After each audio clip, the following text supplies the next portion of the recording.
everyone, it's Maria Dismondy, and I'm coming to you live from a family vacation to talk to you about this week's Empowering Kids with Character video.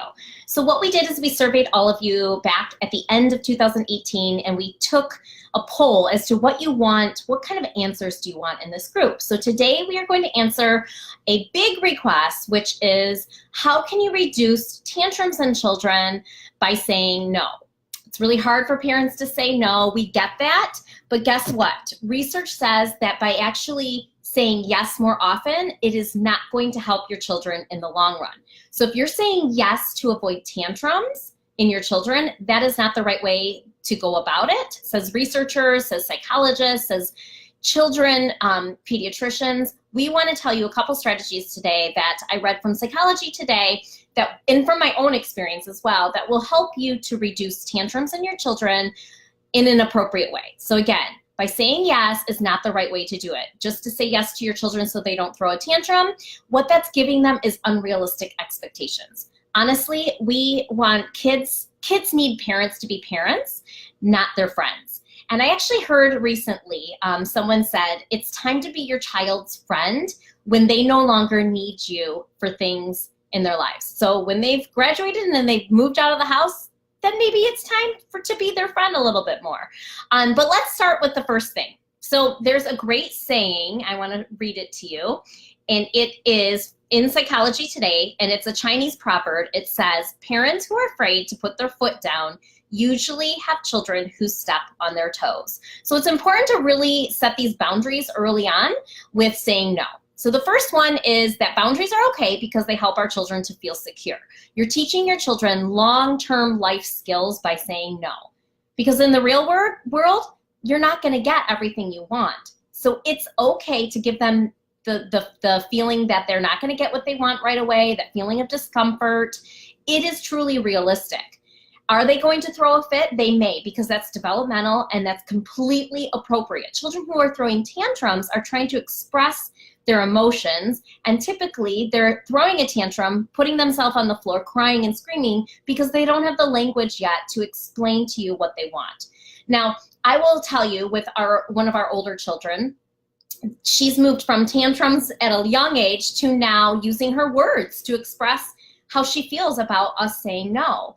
And it can get kind of sassy and it can get kind of nasty. And what you do as a parent is you respond in a very calm manner. And what I usually do is I have a go-to word and a go-to phrase. And I learned this from Love and Logic. My phrase is, I love you too much to argue. And I can say it without emotion. I can say it without elevating my voice. And so much, I use this one so much so that yesterday she stomped away. I know you love me too much to argue. But it's just saying, you know what, like this is the way it is. I have boundaries, we have rules in our family. The answer is no. And you can fight about it, but I love you too much to argue. Other parents, their terms or their, very calming phrases that they've used, I wrote a few down. Some people say, get real, Neil.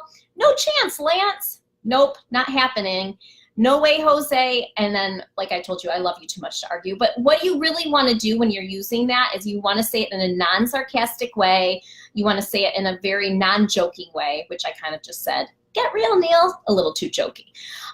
So number one is to really set up boundaries. Boundaries can make our children feel secure. Boundaries are important. Boundaries will help them to see those long-term life skills that saying no, they're not always going to get what they want. Another one is delayed gratification. Saying no is okay because delayed gratification, like it's okay for us to have to wait for something. Mom, can I have dessert? Yes, you can have dessert after you've eaten your dinner. That's another strategy, is to say yes more often, but on your terms. So instead of me saying, no, you can't have dessert until you've eaten your dinner, I say yes, after you've eaten your dinner, you can say dessert. So for those of you who feel frustrated because you feel like you're constantly saying no, figure out a way to say yes that gives you the same result as saying no. I'll give you another example. Let's see. I want to have a sleepover with my friend. No, you can't have a sleepover with your friend. Scenario one. Scenario two. I want to have a sleepover with my friend. Sure, you can have a sleepover with your friend on a weekend we're not busy. Let's look at the calendar and plan it out. Okay, so then you're not feeling like you're saying no all the time. So if you're just tuning in, we're talking about a survey. People said that they really want to figure out how they can say no less without their child having tantrums. And I said, research says it's okay for parents to say no. It's important for us to say no because we already went over one, it gives them boundaries and long-term life skills. You're not going to hear yes all the time in your life. Number two, delayed gratification is okay. It's healthy. And then, and yes, I just talked about the whole yes factor. If you feel like you're saying no too much, figure out a way you can say yes that actually still means no. And that three, kids need parents to be parents, not friends.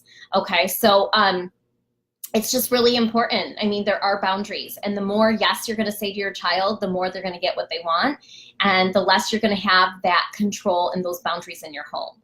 So I just went over three things. And just remember that tantrums are healthy, they're natural. If your child is hurting themselves during a tantrum, that's a whole nother level of a tantrum. You want to make sure that they're safe when they're throwing a tantrum, they're not hitting their head or, you know, injuring themselves. But tantrums are a child's way of expressing themselves. And Lisa Klein is tuning in. She's a pediatrician, and she can tell you that tantrums are part of child development, and that, you know, it's a way of a child really learning to express themselves, and we want to help them with their emotions to figure out ways that they can verbalize how they're feeling rather than screaming and yelling in a tantrum. But they are part of child development. So for those of you tuning in, I'm having this talk about tantrums and about saying no, because a lot of people said, how can we avoid this in our children, avoid tantrums and avoid saying no? And the truth is you can't, and you shouldn't. You shouldn't avoid saying no as a parent. So 7 minutes, I'm going to keep going around and around on the same thing. We talked about three things. We talked about boundaries. We talked about delayed gratification. And we talked about the fact that it's okay to say no as a parent because kids need parents. They don't need friends. They don't need their parents to be friends. All right, everyone. I will see you in a couple weeks with more on child development and raising kind and caring individuals. Have a great day.